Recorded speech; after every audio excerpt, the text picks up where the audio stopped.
గురజాల ప్రజలకి పల్నాడు బిడ్డలకి నమస్కారం. ఎలక్షన్స్ అయిపోయినాయి, రిజల్ట్స్ వచ్చినాయి. ప్రజాస్వామ్యంలో ప్రజలు తీర్పునిచ్చారు. తెలుగుదేశాన్ని అధికారంలోకి తీసుకొచ్చారు.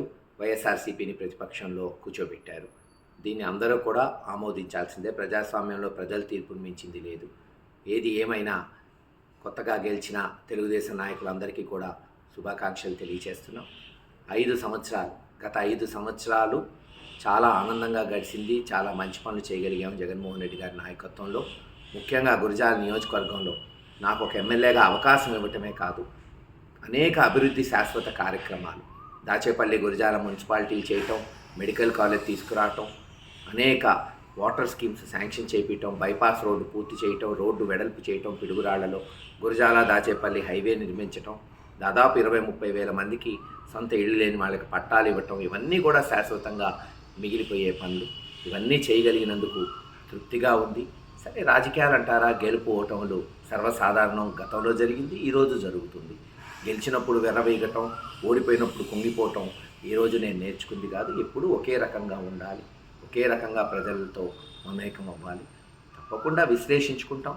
ఒక నెల తర్వాత మీటింగ్ పెట్టి అన్ని గ్రామాల నాయకుల్ని పిలిపించుకొని ఎక్కడ పొరపాట్లు జరిగినాయి, ఎలా సరి చేసుకోవాలి, మళ్ళీ ప్రజల్లో మమేకమై ముందు ప్రతిపక్ష పాత్ర బాధ్యత ఉండేటట్టు మనకి ఏదైతే ప్రజలు తీర్పునిచ్చారో ఆ ప్రతిపక్ష పాత్రను నిర్వర్తిద్దాం. ఒప్పుకుంటా, ఈరోజు కొన్ని గ్రామాల్లో గొడవలు జరుగుతున్నాయి. హింసకి తావు లేదు. తక్షణమే ఈ హింసను పోలీసు వారు ఆపాలి. 1-2 రోజుల్లో రేపు సోమ మంగళవారాల్లో ఎస్పీ గారిని కూడా కలుస్తాం. ముఖ్యమైన నాయకులు ఏ గ్రామంలో ఏమేం జరుగుతుందో వివరిస్తాం. అవన్నీ కూడా పోలీసు వారు తక్షణమే చర్యలు తీసుకోవాల్సిందిగా కోరుకుంటున్నాం. ఏది ఏమైనా వైఎస్ఆర్సీపీ నాయకులకి కార్యకర్తలకు ఒకటే చెప్తున్నాను, ఎక్కడ అధైర్యపడాల్సిన అవసరం లేదు. అందరూ కలిసి ఉందాం, కలిసి మళ్ళీ పోరాటం చేద్దాం. జగన్మోహన్ రెడ్డి గారి నాయకత్వాన్ని మళ్ళీ ఈ రాష్ట్రంలో నిలబడేటట్టు చేస్తాం. సరే, కొన్ని కారణాల వల్ల ఓడిపోయి ఉండొచ్చు.